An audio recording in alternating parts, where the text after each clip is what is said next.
मोदी जी ने वो कीर्तिमान स्थापित किया है जो इस देश के 14 प्रधानमंत्री उनसे पहले नहीं कर पाए हैं। इस देश के 14 प्रधानमंत्रियों ने कुल मिलाकर मात्र 55 लाख करोड़ रुपए का कर्जा लिया। 67 साल में 14 प्रधानमंत्रियों ने कुल 55 लाख करोड़ का कब्जा लिया और हर बार रेस में आगे रहने की चाहत वाले नरेंद्र मोदी जी ने पिछले 9 साल में हिंदुस्तान का कर्जा तिगुना कर दिया।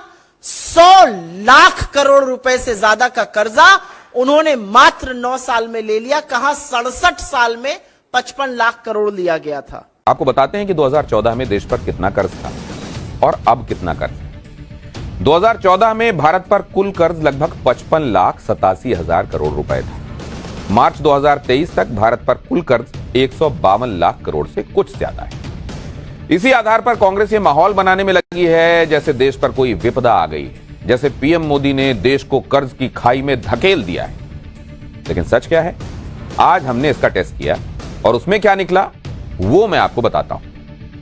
पहली बात तो ये बहुत अच्छे से समझ लेना चाहिए कि देश पर कर्ज 2020 के बाद तेजी से बढ़ा है और उसकी वजह भी है क्योंकि 2020 में कोविड की वजह से इकॉनमी ठप होनी शुरू हो गई थी और तब इकॉनमी -20% तक गिर गई थी।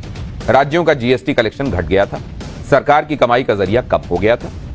लेकिन कोविड के काल को भारत ने अवसर के रूप में देखा।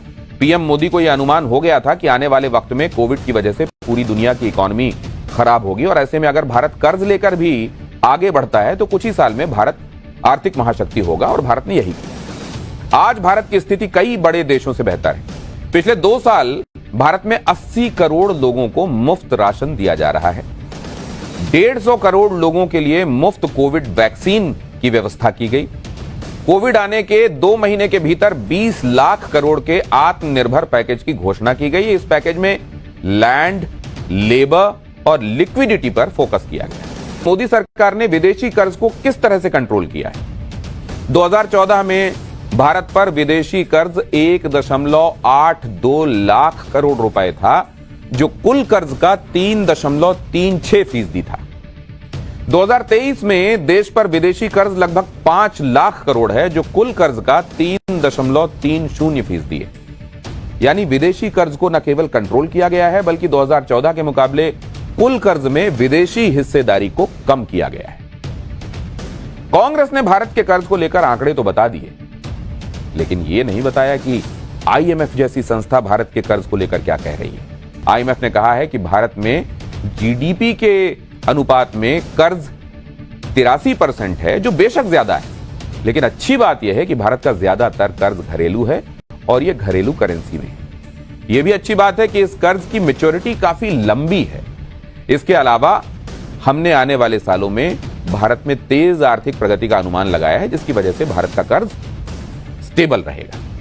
आईएमएफ के मुताबिक जीडीपी के अनुपात में भारत का कर्ज 2020 में 75% था, 2021 में 88.5% था और इस समय याद रखिएगा कोविड आ चुका था, पीक पर जाने लगा था।